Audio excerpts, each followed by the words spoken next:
J'ai quelques sujets. La discothèque, les discothèques, soirée test. Il va y avoir une soirée test? C'est une possibilité. Non, mais c'est une possibilité ou c'est une réalité? Ça n'a pas été acté. Moi, il me semble que ce serait une bonne idée de le tester. De le tester.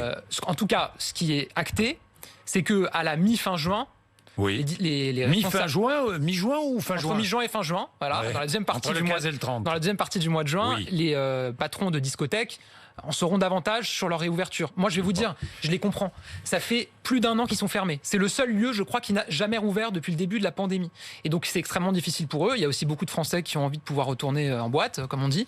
Et donc, il faut qu'on puisse donner des perspectives. C'est aussi un lieu où on sait que c'est le plus à risque pour le virus, parce que la réalité, c'est que quand vous allez en discothèque, c'est quand même plutôt pour avoir des contacts avec les autres, et que quand vous avez un peu bu, vous êtes peut-être moins attentif au respect des gestes barrières. Et donc, c'est des endroits en lieu clos où le virus peut circuler. Et donc, il faut être prudent. Là aussi. Le pass sanitaire.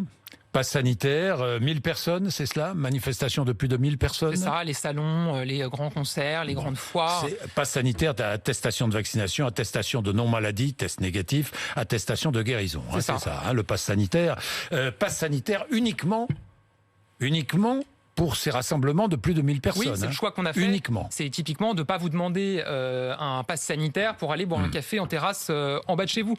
Voilà, l'important c'est d'être pragmatique, de l'utiliser cet outil là où c'est vraiment nécessaire, c'est-à-dire dans les lieux qui brassent beaucoup de monde. Oui. Et est-ce qu'il y aura harmonisation en Europe? Ah oui, bien sûr. Vous savez qu'il y a un gros travail qui est fait au niveau européen. C'est décidé. Harmonisation en Europe. Je crois que le Parlement européen doit se prononcer prochainement. Donc moi, je respecte les institutions. Mais c'est certain, et notamment pour les déplacements entre les différents pays. Et tests gratuits dans toute l'Europe cet été?